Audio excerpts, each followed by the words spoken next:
so excited to have this extraordinary group of seasoned executives and founders with us in our next Growth in the Trenches panel. It'll be moderated by Scott Davis. Scott is the president of Mountain West Small Business Finance. He's also a member of the National Advisory Board for the Huntsman School of Business, a friend and somebody we greatly admire and are proud to have Scott with us today along with our great panelists. And so, Scott, if you'll join us on the stage, and well, they're coming up, show a short video, and then we'll let you introduce the panelists.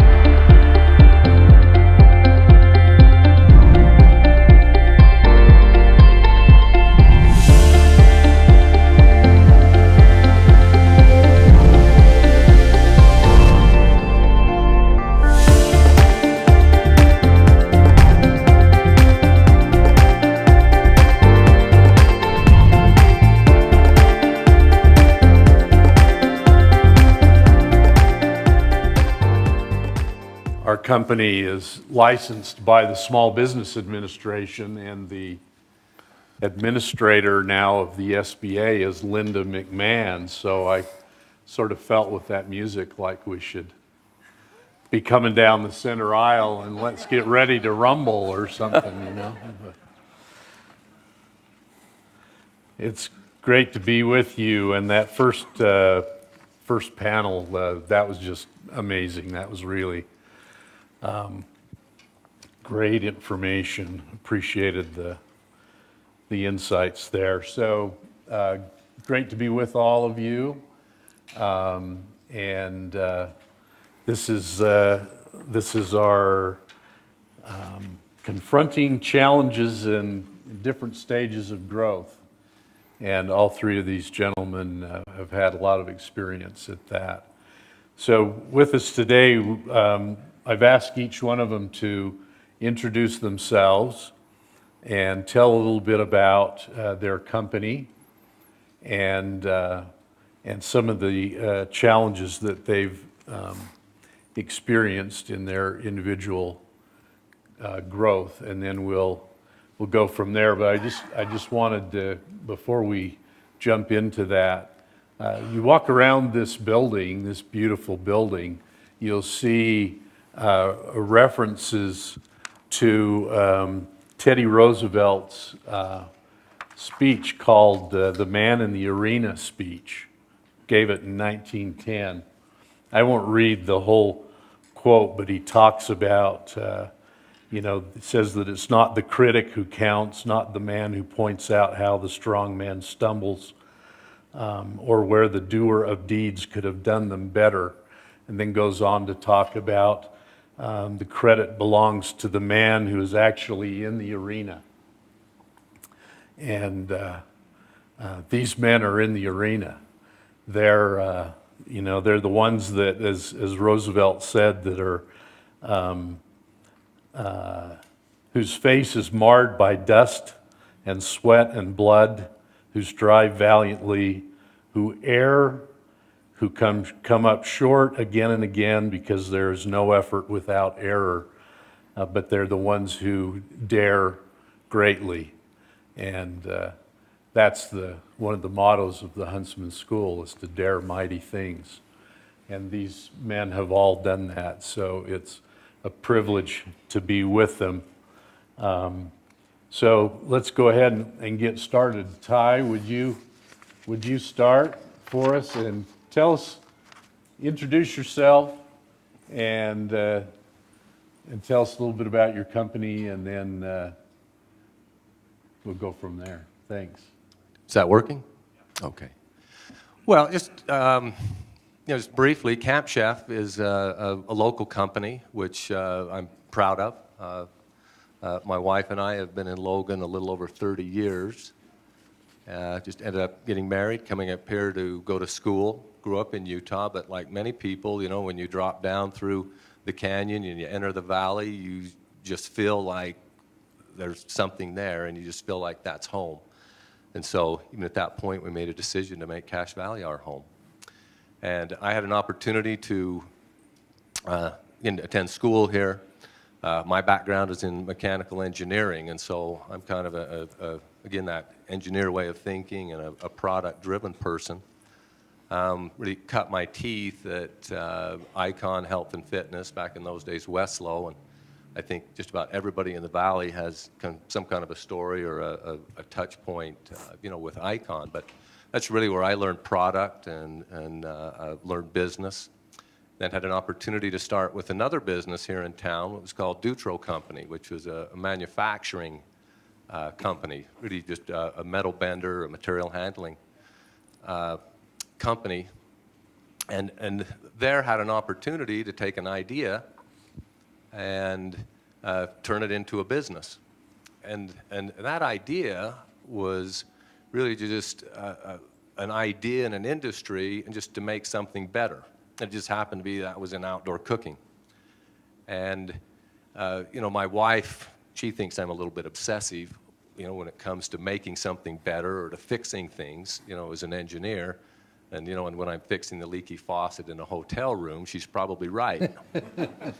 but it's this basic idea, and I'm listening to Mr. Coleman today, or it doesn't matter whether it's software or it's a camp stove or it's a Dutch oven or anything.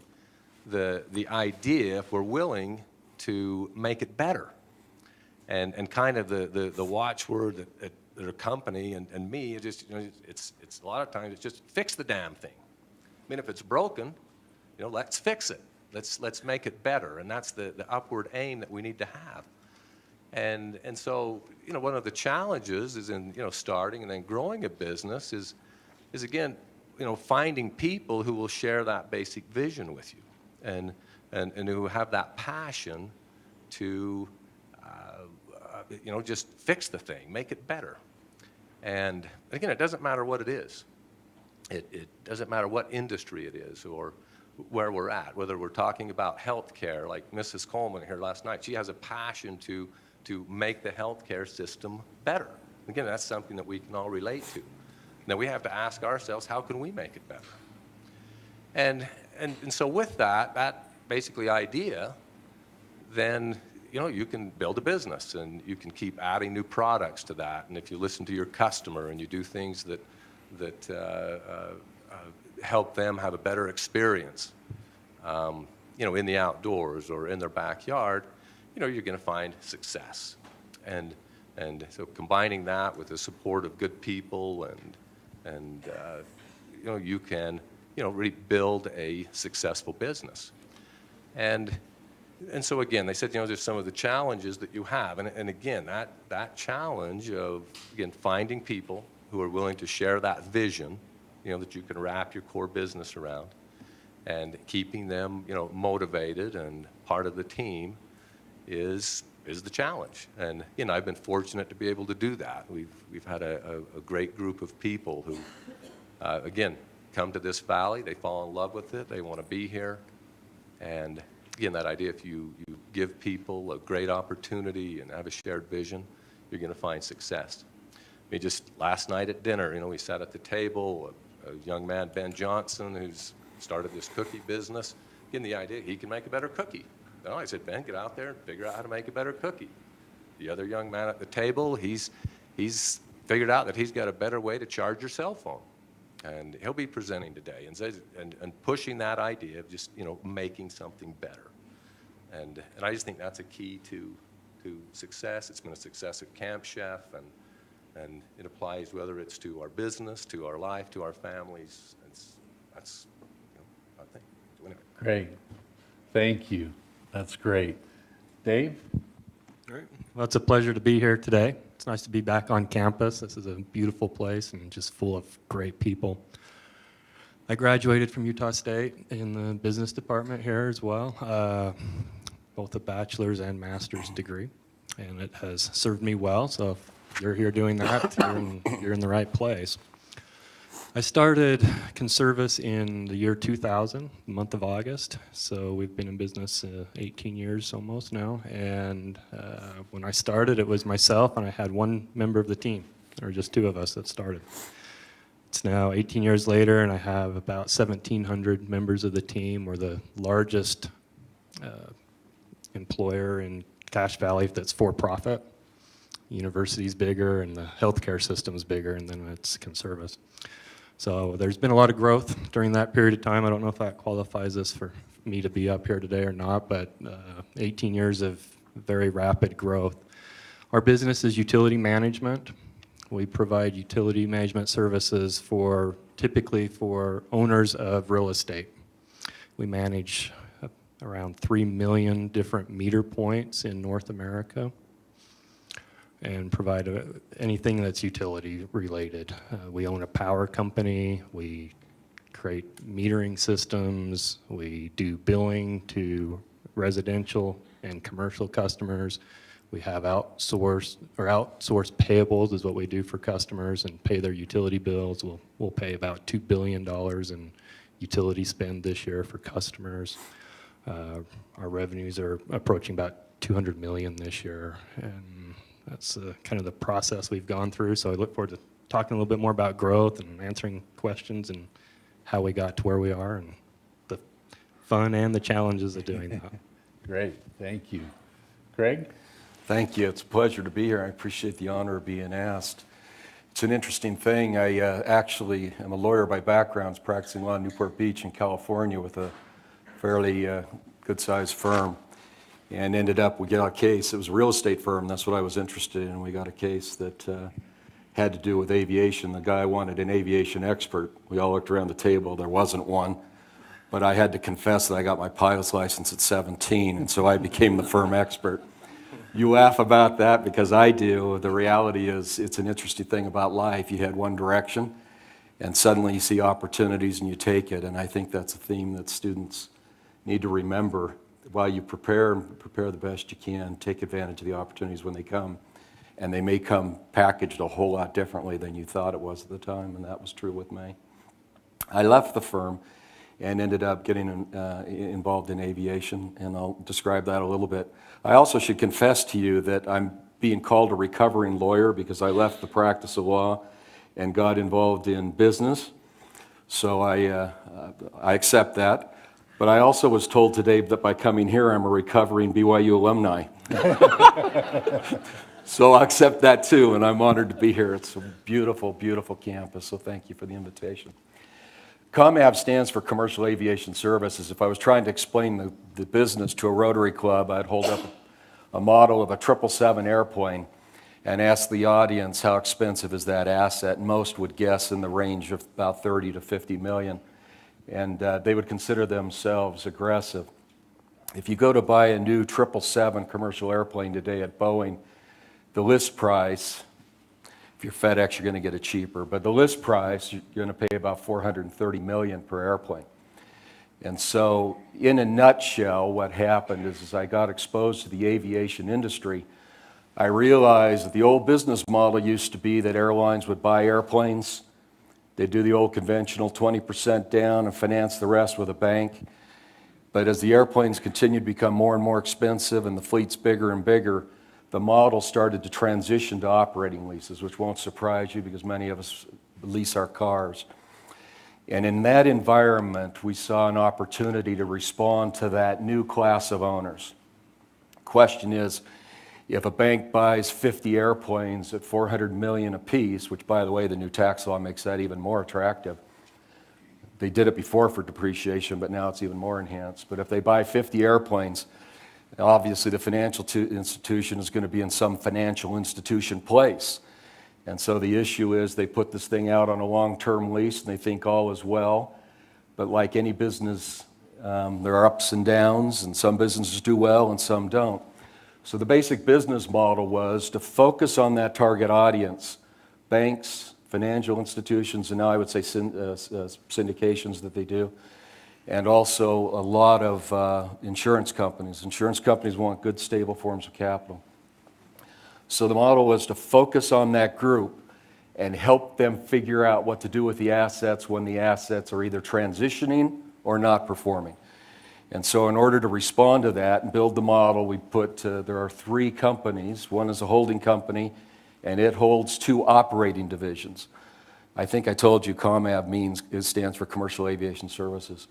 One company is called ComAv Technical Services. We employ about 200 people and we took over the old George Air Force Base out in Victorville, California, which was a little bit of a transition for an Orange County boy. But we have about 10 facilities out there, and we manage about 3 or 4 billion in assets, and there are airplanes and engines that come in. But that side of the company does the technical maintenance. We have A&P mechanics, engineers, and all those kinds of people. The sister company is a company called ComAv Asset Management. And basically what that company does is it figures out to do with the asset the other company's managing. Nobody intentionally buys a $400 million asset, sends it to us, and pays us $30,000 a month to maintain it. If it's in our facility, it's because something's going on. It's transitioning from one airline to another, or one owner to another, or it's a lease termination, or it's a sale. So the basic business model was to respond to that audience, banks, financial institutions, to be able to provide the asset management services they needed to recover the plane, take care of the plane, keep it FAA worthy, and by the way, we have to be regulated by every other country because we have as many planes coming in from Hong Kong and Asia and Europe as any other locations. But the objective is to recover it, maintain it, put it in a condition, configure it for a redeployment strategy, and the other company implements that redeployment strategy if our customer doesn't have the capability internally. The only thing that I would add is that was the model. The thing that was interesting about the model is that our biggest customer ended up being Boeing out of the gate. Turns out they have a lot of airplanes. Turns out that they trade a lot of airplanes. And sometimes if they want to place 5 new 777s, they may take out 747s to do it, and they needed somebody to help them with that. So Boeing and most of the airlines now are our customers worldwide, and we're grateful to have customers like Federal Express is a big one. We do everything from manage their peaks and valleys in the load. They don't take aircraft out when it's not Christmas. They send the aircraft to us and then put them back into the system when they need them. And then so we've got the full range of banks, financial institutions, most of the international airlines, and we have the ability to clear customs at our facility. So we can depart airplanes to Singapore, and we can receive them at our airport without having to go through an intervening location. But in a nutshell, that's what we do. We manage commercial aviation assets, both the airframe and the engine. Engines, by the way, are separate manufacturers, so it's a whole different ball of wax. And right now, if you were to snapshot the company, and you can see it from Google Earth, in fact, it's funny, I had one of the executives of Federal Express call me and say, "It's not a very big secret how many airplanes we have with you. I'm looking at Google Earth. I can see all the tails." But we manage the engines as an independent set because they move around, and the airframe. And that's basically the business. With regard to challenges, ask me which day. I have found it an interesting experience. All you know to do sometimes is look at the current challenge and work through it. But obviously you have facilities when you're dealing with airports and public utility or public kinds of facilities. You're dealing with government entities, trying to do customers and that kind of thing, and the diversity of customers and languages. So there's just, you name it. Yeah. Happy to focus on specifics. Okay, great. Well, that's very interesting. So let's focus on mindset and skills. Each one of you started your business. I assume when you started, you had yourself, and I know when I started our little company, it was just me. But each one of you started, you maybe had yourself, maybe had 1 or 2 other people to work with you. And what skills, what mindset did you have at that time that helped you to begin to grow your business? What skills did you find were necessary to start taking those baby steps along the way that got you going? Can we start with Craig and we'll go back that way?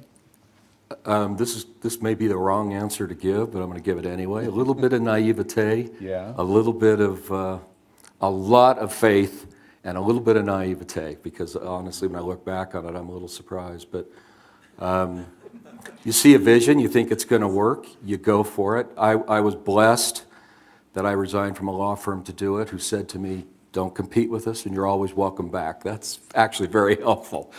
And they've gotten a lot of our business because of that. But frankly, you just simply have to pursue the itch. You feel it, you have to believe in it, and you have to keep reminding yourself of it. When you say to your wife, which I have said over and over again, "Explain to me why I left the practice of law." Honestly, it's the drivers that deal with the day-to-day issues. Yeah. I think similar to that, you realize, that that you were stupid back then. And you just persist through that stupidity and you get smarter as you go along. If you think you know it all when you start, you're going to fail. So you have to have that persistency to go through. Every day there's a new trial, new challenge, something you didn't think of, nothing goes as planned. It's that constant chaos and be able to thrive on that. I hate when things just get consistent. It's repetitive. It's like, oh, I can't stand that. So there's got to be this disruption that's constantly going there. And if it's not coming from externally, then I'll create it internally. So we've always got to be changing that. And you've just got to be adaptive to those type of environments. If you don't like those type of that chaos that's always on, you don't want to run your own business. You want to pay someone else to do it or work for somebody. But you just got to be ready for that and love it. Yeah. Craig was a little surprised. I was a lot surprised. But again, it was just the idea of when you get going. I mean, you're just wearing a lot of hats, and again, not being afraid to learn as you go, having the kind of humility to, that old saying, hiring people who are better at something than you are, and again, just making a opportunity for people to be successful. One of the examples I give with that, it's I remember, we came up with this great new product. It was like our basic 2-burner stove, and we put some features and benefits on it, and people who know, and I remember just thinking, is this something that Cabela's would buy? I mean, and trying to find the confidence to say, well, I'm going to call them on the phone and see if I can find the buyer who buys this category, and see what he says, and it's the idea that, okay, he'll listen to me, and yeah, this is maybe something that they want to buy, and to have him say, well, send a sample out, and then they call back a couple of weeks later and says, hey, we'll take a couple of hundred of those.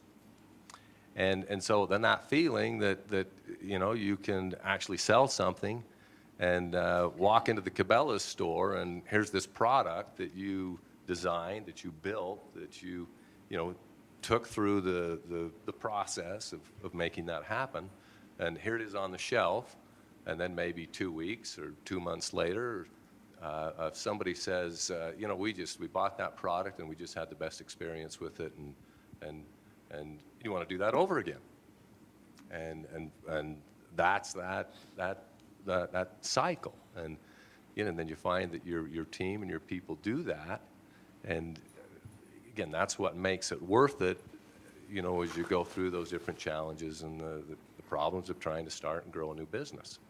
Anyway, that's just. Yeah. So we've got 5 or 6 minutes, and then we're going to open it up for questions from the audience. So let's look forward now, and what do you see, what challenges do you see to the ability of your company to continue to grow over the next, say, 5 to 10 years? What are some of the challenges that you see on the horizon there that you're preparing for, or that you are telling yourself, better get ready for that? Ty, go ahead. Dave and I were just sitting here before, and we're both saying, well, the market, the retail landscape, the political market is changing every day. Right now I'm trying to figure out how we're going to deal with steel tariffs, and how will those material costs, impact us? Are we going to be able to increase pricing? Is that going to impact growth, over the next, year or 2 years or 3 years. I mean, and it's hard to say, where does something like this kind of a policy go? That's just one, but probably the biggest is the disruption that's taken place in the retail market in the past 2 to 3, 5 years. With the disruption that Amazon has brought into the marketplace, the closing of, I think last year 7,000 retail doors closed. They're figuring probably about that many more retail doors will close, this year. And so how do we respond to that? And so our business, we've got to figure out how to, again, like Mr. Coleman was saying this morning, if you're not willing to change and change your business, and ours has been a traditional, find a retailer, we supply a product to them, we help them support them to sell the product. That model is not going to work anymore. It doesn't, it's not a path forward to success. We're working right now to get our business to where it's at least a 50% direct-to-consumer model, that we're dealing with the consumer on that direct basis. And then my feeling is if we're not there and it's maybe a 40-60 or a 60-40, we're not going to be successful going forward. And so it's trying to figure out how to make the investments and the change and be willing to do that, to be successful. And again, if you're not asking yourself those questions, again, you're not going to be successful. And anyway, so that's there's challenges every morning you get up and look in the newspaper. There's another challenge. Yeah. Dave? The challenge I hear most often from other companies, and it's the same one that we have, is being able to get enough skilled workers to fill the positions we have. We've grown rapidly, and we probably have a stronger growth curve than we ever have had in front of us, and being able to get enough people that are available and to work. It's a very competitive environment. Unemployment's very low.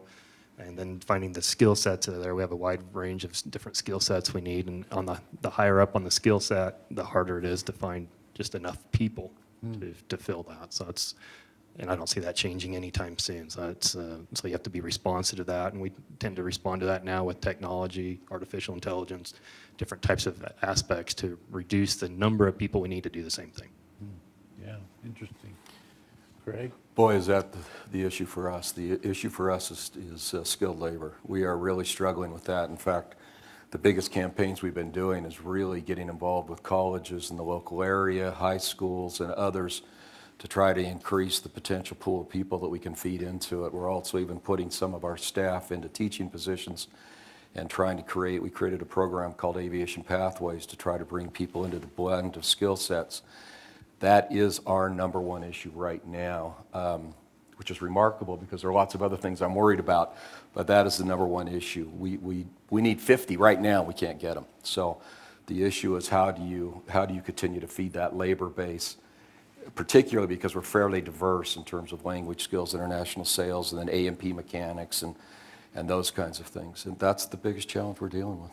And it's collaboration with schools, by the way, which we're learning is the way you solve the problem. So that's been a real education for me. Great. Fascinating. Let's open it up. Questions from the audience. And as we go through questions, if you could please stand, state the organization that you're from and your name, and if you're a student, if you could state your major. Okay, I'm Jessica Mortensen, and I'm with Carrie Ann's Frozen Desserts. And my questions are coming from a small business in the growth phase. How do you know, or what are the benefits to using your own capital in growing your business and loans versus going with an investment group? And then at what point do you know it's time we're growing, we need to bring on the heavy hitters? At what point do you get to where you're like, this is where we need to go next? Because we all started somewhere, and it probably was small. So at what point do you know it's time to go? That's a question I get frequently, and it depends. It depends on what you're looking for. If you can fund it yourself or borrow that money, then you control your company still. If you bring someone else in from the outside, then you share in that control or concede that control. But you may need that money to grow. So you have to weigh those elements out of where that control is, and if you can get along with that partner. Now, sometimes bringing in a partner, they bring more than just money. They can bring access to resources, sales channels, a lot of other things that may help you to grow that you couldn't do on your own or would take a lot longer time to get there. My advice is if you're taking that outside money, to get a professional to help you sort through that. It's very tricky. There's a lot of gotchas that can be in that process as they protect their position with preferred situations in particular. And it's not that they're bad, you just have to understand it. And if you don't, you can end up losing your business unintentionally. And so, but there can be great benefits to that as well. When to do that? Well, if you need the money, you need the money. And so how quickly can you get it? I wouldn't make a choice rapidly. I'd take a very educated approach to it. Plan ahead and weigh out those that are there. Ask a lot of people. Don't try to figure it out on your own.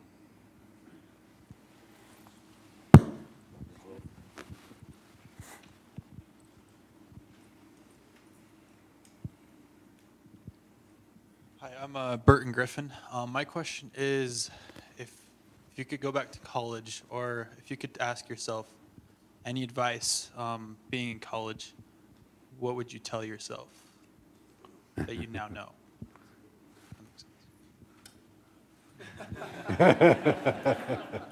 Well, I'd have taken accounting class so I could read a spreadsheet. And honestly, that's true. And I would have taken an art class, just from design.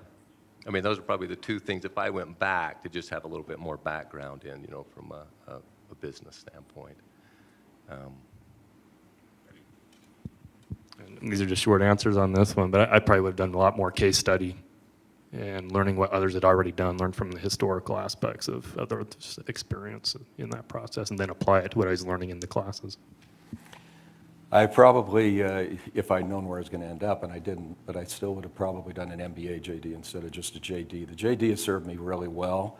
The MBA would have been a really nice help to blend the two. So in my particular case, that's it. I think what's most important is that whatever you're embracing, embrace it well and do well, and get those degrees. I'm amazed how versatile it can be when you get into the real world if you have the skill set. So just do well at what you're focused on, but that's what I would do. Be like Tim and I, a political science major. It's serves It's you versatile. Well. Yeah, it serves you well.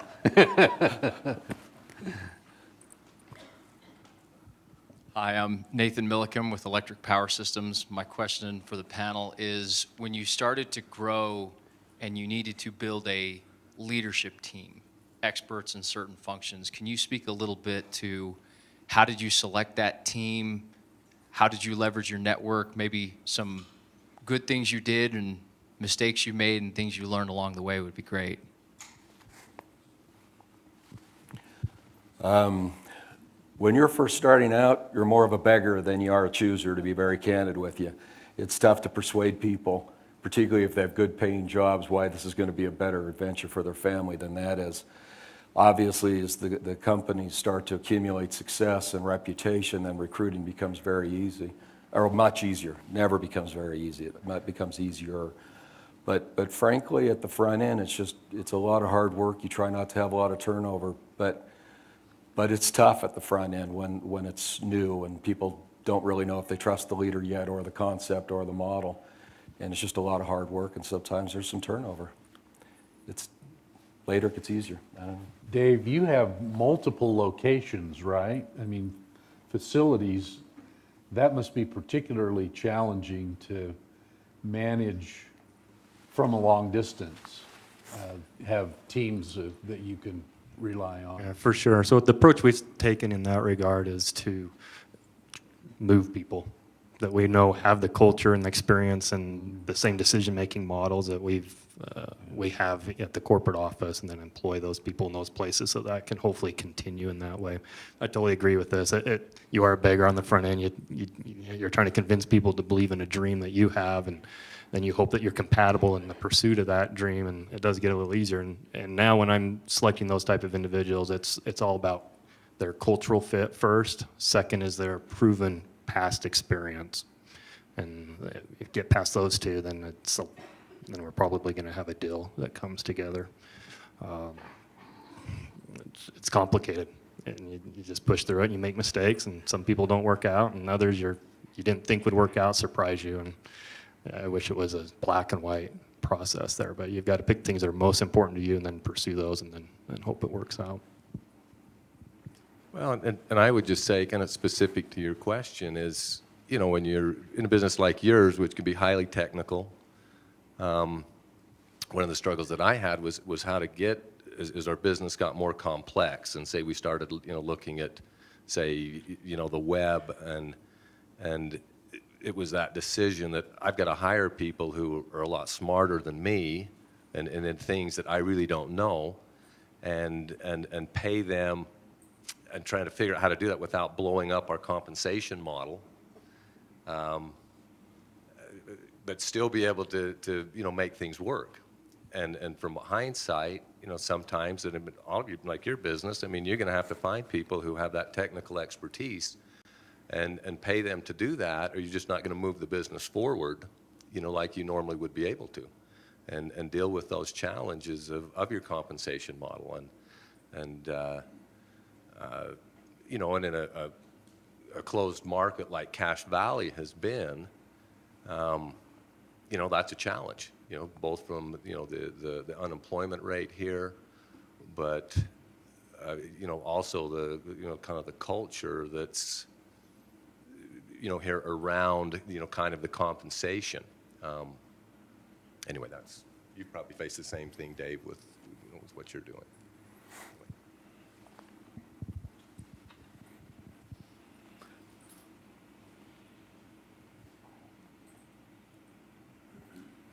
Hello, my name is Sam Wright, and I'm with the Center for Growth and Opportunity here at Utah State. Thanks for taking the time today to share your insights with us.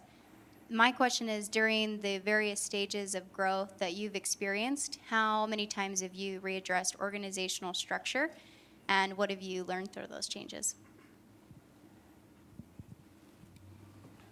There's a lot of milestones through the growth of our company that we've had to reorganize, and we still continue to do that. Recently, I've made a number of changes with a number of different departments and how we're structured, who runs those. Those are very difficult challenges to make, but at the end of the day, I view my responsibility as the one who's got to get the right people in the right place at the right time. If I don't do that, then I'm jeopardizing potentially a large number of people's paychecks, our ability to deliver to clients. And so you get to that point where you try to make it work, you work through the challenges, and you get to a point you just have to make that decision. I have to change this for the better of the whole. And we, as a culture, we approach that and always take care of the people we have to make adjustments with. We don't fire them because the job outgrew them, perhaps. We find places that they fit well within the organization so they can be successful. That's just a cultural thing that we do there, but it happens all the time. And it's not the same milestones. Originally, it was, you know, we double. That was from, we measure it by how many meter points we manage. You know, when it got to 25,000, then to 50,000. Okay, that's a big change. And 50 to 100 was a big change. And now it's, you know, you move 1 million spots, and then you've got another big change. So it changes over time. You just have to be aware of how your company changes and when you've got to make that. It can sneak up on you and be very painful. It's hard decisions that have to be made.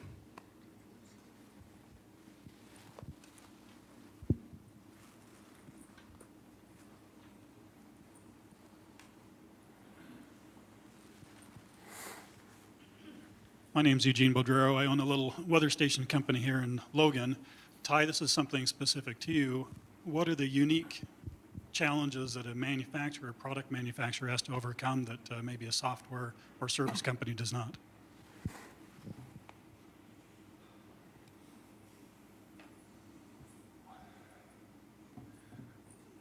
Well,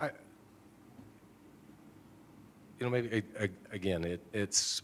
I think it's kind of understanding, you know, what your business is. Say what are the key components. Like ours really is steel, and so I've always had to have a good understanding of steel and what its cost is, and because you're just, you know, taking a raw material and you're adding value to it, and then, you know, how much can I push that value, And so, to ask yourself, with that product and the things that you're putting in it, each one of those components, one, how can you add enough value to that the market will respond well to that, and again, and you can make a profit.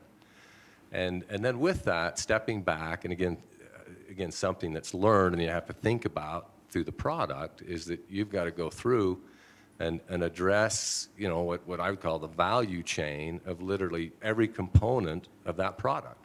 Every nut, every screw, every bolt, and assess a value to that, and then that individual item's value chain. And then when you go through that, you understand the value chain of that individual thing, and then you put it together, then you're in a lot better position to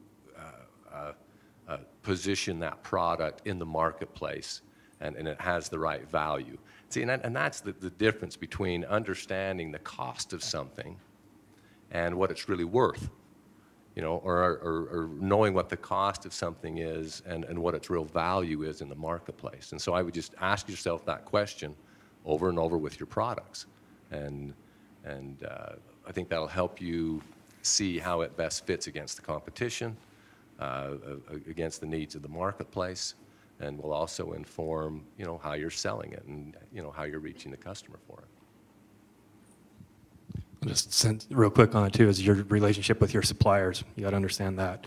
We do some manufacturing, some of it's international, and I just take the time and I go out and I sit down with the owners of those businesses and we build a relationship. And you have to have that strengthened through the process because you never know where they're going to go or what's going to change with them, and you want to be the first to know and on the top of their list to be part of that process. And there can be a lot of components in your systems that you need to have those relationships with, and it's well worth the investment. It's expensive, but if you don't do that, you can be blindsided.